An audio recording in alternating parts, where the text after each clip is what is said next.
Olá pessoal, tudo bem? Esse é o nosso segundo vídeo, um vídeo sobre uma série que nós falamos sobre anjos, ou a angelologia, a doutrina dos anjos, e nós estamos falando um pouquinho sobre Satanás. O tema de hoje é a criação e o pecado de Satanás. Vou repetir para você guardar, marcar, fazer suas anotações. A criação e o pecado de Satanás. Como é que Satanás foi criado? Ele é realmente uma criatura de Deus? Como é que surgiu o primeiro pecado, o pecado no coração de Satanás? E quais foram os desenvolvimentos, né? O que houve com relação ao inimigo das nossas almas, logo após ele se transformar de um querubim, da glória de Deus, de um cara extraordinário ali, chamado, era conhecido como Lúcifer, para se tornar Satanás, o adversário de Deus, o diabolos, o acusador dos santos. Nós vamos falar um pouquinho sobre isso. Então, aperte os cintos, mergulhe na palavra de Deus e ao mesmo tempo aprenda mais sobre a criação e o pecado de Satanás. Nós estamos baseados em 1 Pedro 5:8. A Bíblia diz: sede sóbrios e vigilantes, o diabo, vosso adversário, anda em derredor como o leão que ruge, procurando alguém para devorar. Resisti-lhe firmes na fé. Resisti-lhes firmes na fé. Ou seja, lembre-se, o diabo é o seu adversário. Então nós vamos começar, iniciando, agora, falando sobre a criação. Como é que foi a criação do inimigo das nossas almas, o diabo, Satanás? Quando é que isso ocorreu? Então, se Satanás não é um ser criado, como alguns pensam por aí, então deve ser eterno ou autoexistente. Coisa que não é verdade, isso somente Deus é. Então esse dualismo é incompatível com o monoteísmo, ou seja, aqueles que creem num só Deus. Monoteísmo, teísmo Deus, mono, só Deus. Então as escrituras declaram que todas as coisas foram criadas somente por Deus e por intermédio de Cristo, e nada existe que tenha sido criado sem Ele. Está lá em João 1:3. A Bíblia também não especifica quando é exatamente o momento cronológico onde Satanás foi criado, mas fala dessa referência. A Bíblia não especifica quando é que ele foi criado, mas Ezequiel 28:13 nos traz uma referência a Satanás e ao jardim do Éden aqui na terra. Então é claro que ele, o inimigo das nossas almas, Satanás, o diabo, necessariamente foi criado antes que Deus plantasse o jardim no Éden, até porque nós podemos observá-lo lá em Gênesis 2, versículo 8, ok? Então isso tem que ficar bem claro quando é que Satanás surgiu como criação. Quais são as suas características? Quais são as características do diabo com relação à criação e o pecado de Satanás? Muitos questionam-se, se o texto ali de Ezequiel 28, de 11 a 19, refere-se a Satanás ou não. Se sim, e nós cremos que sim, então ele nos oferece alguns detalhes descritivos da condição original em que Satanás foi criado por Deus. Todos concordam que esse assunto tratado aqui nos versículos 1 a 19 é o juízo sobre a cidade de Tiro e sobre o seu governante lá em Ezequiel 28. Mas a questão é, os versículos 11 a 19 vai além de um líder humano, de uma pessoa comum, e revela fatos a respeito de algo ou de alguém mais. Os candidatos a esse algo ou alguém podem ser chamados de rei de Tiro, são chamados de rei de Tiro, podem ser um símbolo tomado da mitologia pagã, pode ser um ser ancestral que vivia no jardim do Éden e foi afastado por causa de seu orgulho, o diabo aqui, ou então um ser mitológico e real presente na mitologia fenícia, incorporado e aplicado à história do rei de Tiro, ou então uma pessoa ideal, entre aspas, embora irreal, ou então um homem ideal igual ao Adão histórico, cuja história de vida, ou privilégio inicial e pecado posterior, são análogas. Ou então, outra suposição seria ser um ministro conhecido como Satanás. E uma outra suposição é a obra-prima de Satanás, ou seja, uma referência ao próprio anticristo. Tá? Nós cremos verdadeiramente que ali está falando de Satanás, do inimigo das nossas almas. Então, esses vários pontos de vista, são incompatíveis, vários deles, de A até D, são incompatíveis com os princípios de interpretação normal, né? Pois não há justificativa para introduzir esse tipo de mitologia fenícia ou grega no texto bíblico. E não era comum naquela época os hebreus fazerem isso. Então o ponto de vista né, que é o mais plausível, né, também, ainda que seja possível, parece ser incapaz de adequar-se à totalidade da natureza sinistra da figura por trás de um rei de Tiro, né, um ser humano ideal, como nós falamos. E ainda que seja possível, ainda que possa ser combinados, também não cabe legal também uma referência como se fosse o anticristo, tá? Então nós precisamos entender, Satanás está por trás de tudo, inclusive do anticristo, que será a expressão máxima de todas as pessoas em quem Satanás já habitou, né? Vai ser a personificação do próprio inimigo das almas ali durante esse período histórico. O rei de Tiro foi alguém a quem ele dominou no passado, assim como o anticristo será o último e o maior de todos, dominados por Satanás, quando surgir até então no futuro escatológico aqui nas profecias bíblicas. Então entender que a profecia inclui referências a Satanás não implica também que Ezequiel também não estava pensando em algum líder histórico, talvez, né, de Tiro, pela qual ele fez essas acusações. A questão referia-se apenas a um líder histórico ou talvez a um líder maior, quem sabe Satanás, né? Então o uso da linguagem figurada, de tantos floreios nesse trecho, pode nos levar a qualquer uma dessas conclusões, mas nós cremos que fala sobre Satanás. Aqueles que acreditam apenas na referência de um líder humano entendem que essa linguagem retrata a maneira típica e exagerada de as pessoas se referirem aos líderes no Oriente. E vocês sabem, quando se refere a um líder, né, um rei, principalmente às vezes acontecem floreios exagerados, mentiras, né, situações que não são inverídicas. Os que enxergam aqui nessa passagem, que é o nosso caso, como Satanás, uma referência a Satanás, alegam, e nós alegamos, que a linguagem inclui figuras e superlativos em demasia para referir-se apenas a um rei terreno. Não importa quanto ele fosse importante. Seria difícil, por exemplo, aplicar os versículos 14 e 15 de Ezequiel 28 a qualquer rei terreno, né? Porque são características até sobrenaturais. Obviamente não seria fora do comum aqui também uma passagem profética referir-se tanto a um personagem em seu tempo, como também uma outra pessoa que pudesse ter o seu cumprimento perfeito no futuro, ou uma referência passada. Então isso ocorre em muitas passagens relacionadas tanto ao rei Davi quanto à pessoa de Jesus Cristo mesmo.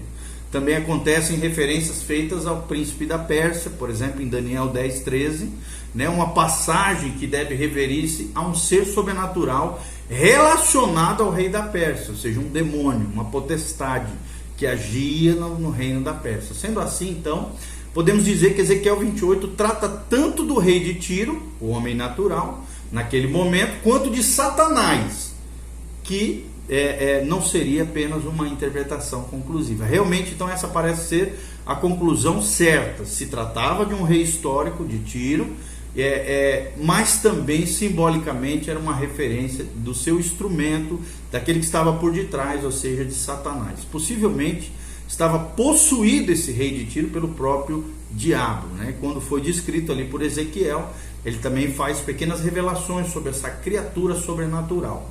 Satanás estava o usando, né? O manipulando, possuindo aquele governante. E partindo desse princípio, de que esses versículos referem-se a Satanás, podemos aprender algumas características, né, que ele possuía quando foi criado. Independente então das especificações desses versículos, a ideia apresentada com clareza aqui é que Satanás era um ser altamente privilegiado e talvez o destaque na criação de Deus, que ocupava uma posição singular diante de todo o universo. Primeiro princípio que nós queremos destacar desse texto de Ezequiel 28, está lá no versículo 12: Satanás possuía beleza e sabedoria inigualáveis. Ou seja, Satanás era a melhor das criaturas de Deus, ele era cheio de sabedoria e uma beleza, possuía uma beleza perfeita. Segundo lugar, Satanás habitava em um lugar inigualável também, conforme descrito em Ezequiel 28:13. Isso pode, né, se referir também a um Éden celestial ou ao Éden mesmo terreno. Seja qual for o caso, antes do pecado, aquele era um lugar sem igual. Terceiro princípio que nós aprendemos, Ezequiel 28, é que Satanás possuía uma aparência inigualável, no versículo 13. Né? A descrição glamourosa das suas vestes indica que ele tinha uma porção de glória da parte de Deus estava sobre ele. E o quarto princípio que nós aprendemos é que Satanás tinha uma função inigualável, ou seja, ele pertencia à ordem das criaturas angelicais, chamadas de querubim. Ele era um chefe dos querubins da guarda. Estavam associados então como querubim à guarda da santidade do próprio Deus, conforme relatado em Gênesis 3:24, com o trono de Deus, conforme descrito em Ezequiel 1:5. E nessa passagem, com a própria presença do próprio Deus. Ou seja, Satanás estava na sagrada montanha de Deus e andava sobre as pedras de fogo, o que provavelmente se referia à presença do próprio Deus em toda a sua majestade e glória. Aparentemente também Satanás era o chefe da guarda da santidade e da majestade de Deus. O quinto princípio que nós aprendemos em Ezequiel 28 é que Satanás possuía perfeição inigualável. Ezequiel 28:15 fala sobre isso. Ele era perfeito no sentido do seu ser, o seu ser era completo, possuía integridade moral absoluta antes da sua rebeldia. Aqui, né, no versículo 13, somos lembrados que Satanás foi criado como criatura. Algum dia ele também deverá prestar contas ao Criador, a Deus, o Deus da Bíblia. De todas as maneiras, Satanás parecia ser o ponto máximo da criação de Deus até a queda do diabo. Ele despertou no primeiro momento da sua existência, em meio àquela beleza, né, ao seu poder, uma posição exaltada, cercado por todas as coisas magníficas que Deus lhe havia concedido. Viu a si mesmo como alguém com maior poder, sabedoria e beleza do que todas as demais hostes celestiais. Viu algo maior do que possuía, somente no próprio trono de Deus. E é possível que até mesmo isso não fosse totalmente visível aos olhos das criaturas daquele tempo.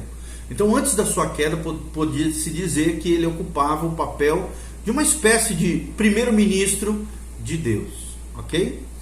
Possivelmente governando então todo o universo criado por Deus, mas certamente ele dominava todo esse mundo. Qual foi o seu pecado? Segundo ponto, né, além da criação, além da origem de tudo isso, qual foi o pecado de Satanás? A origem do pecado de Satanás. A Bíblia diz em Ezequiel 28:15 que nele se achou iniquidade. E esse é de fato o único versículo da Bíblia que declara exatamente a origem do pecado. Os detalhes do pecado de Satanás são especificados em outros textos, mas a sua origem é apresentada somente aqui, em Ezequiel 28:15. Barnhouse, né, que é um dos grandes eruditos da palavra de Deus, explica isso como uma geração espontânea no coração desse ser, no qual tamanha magnificência de poder e de beleza foram combinados, e para quem enorme autoridade e privilégio foram concedidos. Esse pecado certamente estava incluído no plano eterno de Deus, sem dúvida nenhuma. Deus não fugiu do seu controle de tudo isso. Pelo contrário, ele continua soberano, governando tudo e todos. Mesmo assim, Deus jamais pode ser responsabilizado, preste atenção, pelo pecado de alguém. Nem mesmo pelo pecado de Satanás, apesar de ter sido criado por Deus. Boswell, um dos grandes também estudiosos da Bíblia, apresenta uma explicação cuidadosa sobre essa questão. Ele diz o seguinte, presta atenção: de acordo com a Bíblia, o pecado teve origem em um ato de livre-arbítrio, de poder de escolha consciente, no qual a criatura, deliberadamente, com a responsabilidade, com o entendimento adequado dessas questões, escolheu corromper o seu caráter santo de piedade, no qual Deus envolveu toda a sua criação. Satanás precisou pecar. Deus tem todo o direito de irar-se com todo o pecado. A negação do livre-arbítrio parece meramente um dogmatismo filosófico arbitrário, contrário à visão bíblica. Então, se Deus está irado justamente com o pecado, então isso implica que o pecador é digno de culpa, e Satanás foi, de forma cósmica, suprema e absoluta. Então, entre os decretos de Deus, existem aqueles em que há permissão de coisas não criadas pelo próprio Deus. E não se trata de simples permissão de algo inevitável. Tá ok? São palavras de Boswell, J.O. Boswell. Embora Satanás também tenha sido criado, perfeito, né, nele se achou iniquidade. Como nós vemos relatado aqui em Ezequiel 28:15. Deus não, presta atenção, vou repetir, não deve ser responsabilizado pelo pecado de Satanás. Mesmo que o tenha incluído em seu plano. Mesmo que tenha criado Satanás. Né? Aí nós adentramos numa outra questão. Qual é a natureza do pecado de Satanás? Presta atenção sobre a natureza do pecado de Satanás. O Novo Testamento chama o pecado particular de Satanás de arrogância, de vaidade, de soberba. Está lá descrito em 1 Timóteo 3,6, nos escritos de Paulinos, né? Escritos de Paulo. Isso está ligado ao que um novo convertido pode sentir quando assume responsabilidades, por exemplo, muito cedo, um neófito, ou quando começa a buscar para si a glória que pertence só a Deus. Ezequiel 28:16 mostra que a causa para a queda de Satanás foi a abundância de seu comércio. Em outras palavras, Satanás usou da sua influência, da sua posição, para obter um lucro pessoal, querendo beneficiar-se com a sua autopromoção. Olha só essa pegadinha aqui, autopromoção, tome cuidado com isso. Isaías também apresenta maiores detalhes sobre o pecado de Satanás, Isaías 14, de 12 a 17. Assim como Ezequiel 28, de 11 a 19, existem algumas questões de estar ele se referindo a Satanás ou não. Primeiro, alguns afirmam que essa passagem de Isaías 14 se trata apenas da queda do rei da Babilônia, mencionado nos versículos 4. Segundo lugar, outros já entendem que trata da queda do próprio Satanás, como nós cremos nisso aqui. Outros defendem outras visões, e também alguns enxergam que esse rei da Babilônia, o Satanás prefigurado, é a queda do anticristo que ainda vai surgir. E existe uma quarta posição que é provável que a explicação verdadeira inclua todas essas referências, ou seja, a queda do rei da Babilônia é um tipo, né, um símbolo, uma metáfora futura da queda do anticristo. Delitzsch, um outro erudito da palavra, afirma de forma concisa que nesse momento olha-se para a retrospectiva, de forma retrospectiva, para a autodeificação do rei da Babilônia, que se achava ser igual a Deus, na qual ele era um um símbolo, uma metáfora, um antitipo, ou antítipo do diabo e um tipo do anticristo, ou seja, um símbolo também do anticristo. A passagem transcende tudo o que pode ser dito sobre um rei terreno e que há muito tempo é interpretada como uma referência a Satanás, conforme descrito em Lucas 10, 18. Então, Satanás aqui nesse trecho de Isaías 14 é chamado de estrela da manhã, no versículo 12. O equivalente em latim é Lúcifer, que baseado nessa passagem passou a ser o nome dado a Satanás nos céus.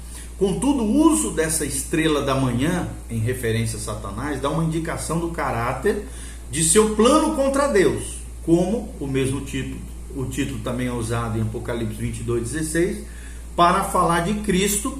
Somos alertados aqui para o fato de que o plano de Satanás era imitar o plano de Deus, o plano com relação ao próprio Cristo. E na verdade foi isso que ele fez e ainda faz. Ele adora copiar as coisas de Deus e de falsificar as coisas de Deus. A maneira como ele iniciou seu plano é detalhada nos 5 versículos conjugados no futuro, que encontramos aqui em Isaías 14, de 13 a 14. Primeiro ele diz assim: subirei ao céu. O que significa isso? Como guardião da santidade de Deus, Satanás tinha acesso ao céu. Mas isso, é claro, expressa seu desejo também de ocupar, ou seja, se impor no céu em nível de igualdade com Deus. Segundo a expressão bíblica, é acima das estrelas de Deus exaltarei o meu trono. Qual é o significado disso? O significado dessa declaração depende, é claro, da interpretação de estrelas. Se elas se referem a outros anjos, conforme Jó 38:7, Judas 13, Apocalipse 12, de 3 a 4, então Satanás desejava governar sobre os outros anjos. Se a referência é aos corpos celestiais luminosos, estrelas reais, cometas, planetas, então isso indica que ele desejava governar todos os céus criados, ou seja, o universo. E também a terceira expressão bíblica é: no monte da congregação me assentarei nas extremidades do norte. O que significa isso? Essa é uma referência à ambição de Satanás em governar o universo como a assembleia dos deuses babilônicos supostamente fazia e dizia que possuía, ok? Quarto referência bíblica, quando Satanás diz: subirei acima das mais altas nuvens. O que simboliza isso para nós? Ele queria receber a glória que pertencia a Deus. As nuvens frequentemente são associadas à presença de Deus na Bíblia. Você pode conferir isso em Êxodo 16:10, em Isaías 19:1. E em quinto lugar ele diz: serei semelhante ao Altíssimo. Ou seja, seu engano tornou-se tão evidente nessa passagem que Satanás deseja ser como Deus. O uso do nome Elion para designar Deus no texto original ressalta a força e a sabedoria do Senhor lá em Gênesis 14:18. Satanás queria ser tão poderoso quanto Deus. Desejava exercer a autoridade e o controle sobre este mundo, que pertence somente a Deus por direito. Seu pecado era um desafio direto ao poder e à autoridade do Senhor. Então o pecado de Satanás é mais hediondo se considerarmos os grandes privilégios que ele tinha, inteligência, posição que ele possuía. Seu pecado também causou estragos maiores. Por quê? Por causa das grandes consequências que vieram sobre todo o universo criado. Afetou os anjos, afetou as pessoas, colocou como governante desse mundo caído, o qual o usa para promover o seu reinado, uma falsificação da obra de Deus, conforme descrito em João 16:11, afeta as nações do mundo, pois ele trabalha para enganá-las, conforme Apocalipse 20, versículo 3, e todo pecado é grave, aprenda isso, todo pecado é grave e afeta as pessoas, mas o pecado nos lugares celestiais é mais sério ainda e as suas implicações mais desastrosas ainda. O pecado de Satanás deveria servir de lembrete, constante e de aviso para cada um de nós, do quão sério é o pecado na vida das pessoas. Vou repetir, todo pecado é grave e afeta as pessoas que estão ao nosso redor. Mas o pecado nos lugares celestiais é mais sério ainda e as suas implicações muito mais desastrosas, ok? Então tome cuidado com o pecado, aprenda com tudo isso que nós falamos acerca do diabo e não tenha as mesmas atitudes, os mesmos posicionamentos, as mesmas posturas de Satanás, que senão a sua vida vai de mal a pior, vai ser realmente corrompida, arruinada, em declínio, de mal a pior. Esperamos então de alguma maneira ter trazido essa palavra de bênção para a sua vida, que Deus abençoe a sua vida, o seu coração, a sua família. Continue conosco, próximo vídeo nós vamos falar sobre a atuação de Satanás. Deixe seus comentários, dê um joinha, compartilhe com outras pessoas a nossa série de vídeos que fala sobre Satanás, tá bom? Um abraço, graça e paz, beijo, pastor Giovanni, Deus os abençoe, amém e amém.